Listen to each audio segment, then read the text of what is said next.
Hello, I'm Kimberlie. Welcome to the weekend edition of the Native News Update. It's Friday, April 26th, and many of the stories you hear here can be found at IndianCountryTV.com. And here's the news for the day from the Associated Press and other Native news sources. The Hopi tribe has won a round in its bid to stop Flagstaff, Arizona from selling reclaimed wastewater to Arizona Snowbowl. On April 25th, the Arizona Court of Appeals overturned a 2011 ruling which clears the way for the tribe to challenge the city's water contract with Snowbowl. The appeals court ruled that the tribe was early in filing a lawsuit ahead of December 2012 snowmaking, but the case wasn't a delay tactic and it did raise new questions.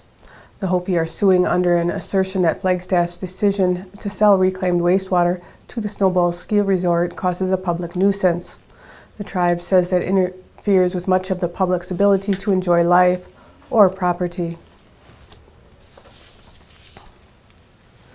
Michigan's Upper Peninsula has abundant mineral resources, and more than a century of mining has created serious environmental contamination.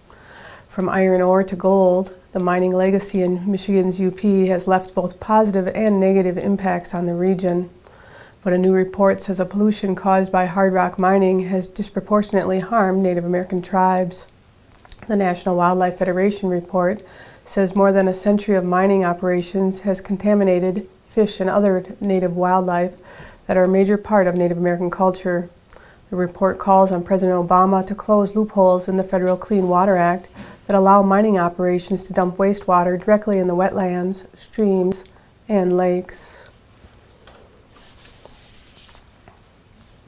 The Department of Justice honored Cherokee Tribal Council attorney Dianne Barker Harrold for her 33 years of dedicated service to tribal victims of crime. U.S. Attorney General Eric Holder presented her with an award during the National Crime Victims' Right Week awards ceremony on April 24th in Washington, D.C. Barker Harrold received the National Crime Victims Service Award for her efforts in advancing tribal victim services. She was the primary founder of Help in Crisis, a domestic violence shelter in Tahlequah, Oklahoma, and was named Outstanding Volunteer of the Year for Help in Crisis in 2007. She has served as a tribal judge for 13 tribes and serves as an associate judge for the Pawnee Nation of Oklahoma. She has practiced law for the past 24 years and also served as the elected district attorney for 8 years for District 27 in Oklahoma, and she was the first Native American district attorney for the state. Taos Pueblo fashion designer Patricia Michaels came in second in the finale of Project Runway's 11th season, which is the fashion design-themed reality show on cable television's Lifetime channel, hosted by supermodel Heidi Klum. The judges called her collection spectacular, different, cool, and unique. While most of the judges love the Native American inspiration of Patricia's work and are impressed that she dyed her own fabrics and hammered her own metal embellishments, they worry that the collection is not cohesive enough and question whether they should give a win to someone who will probably only be designing on a smaller, less commercial level.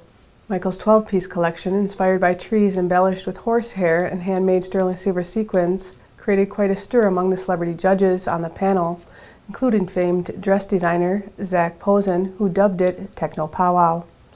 Michael's, the first Native American to appear on the show, has already begun to parlay the exposure into a number of lucrative and creative projects, and said she feels honored to have come as far as she did on the highly competitive program, which began with 16 contestants, and to represent her native culture on the runway. Coming as a surprise to everyone, especially members of the Navajo Nation, Obi-Wan Kenobi will soon say, "May the Force be with you," in the Diné language. The character from the Star Wars saga will say this and more as the Navajo Nation Museum, Navajo Parks and Recreation, and Lucasfilm join forces to dub Episode 4 of the classic special fantasy film Star Wars into the language.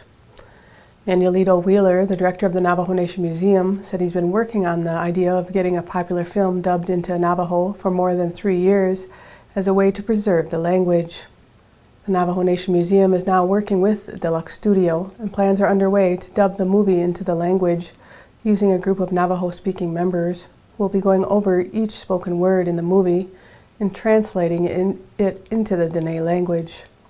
Auditions for the voice roles of Luke Skywalker, Darth Vader, Princess Leia, Han Solo, C-3PO, and Obi-Wan Kenobi will be held at the Navajo Nation Museum on May 3rd and 4th.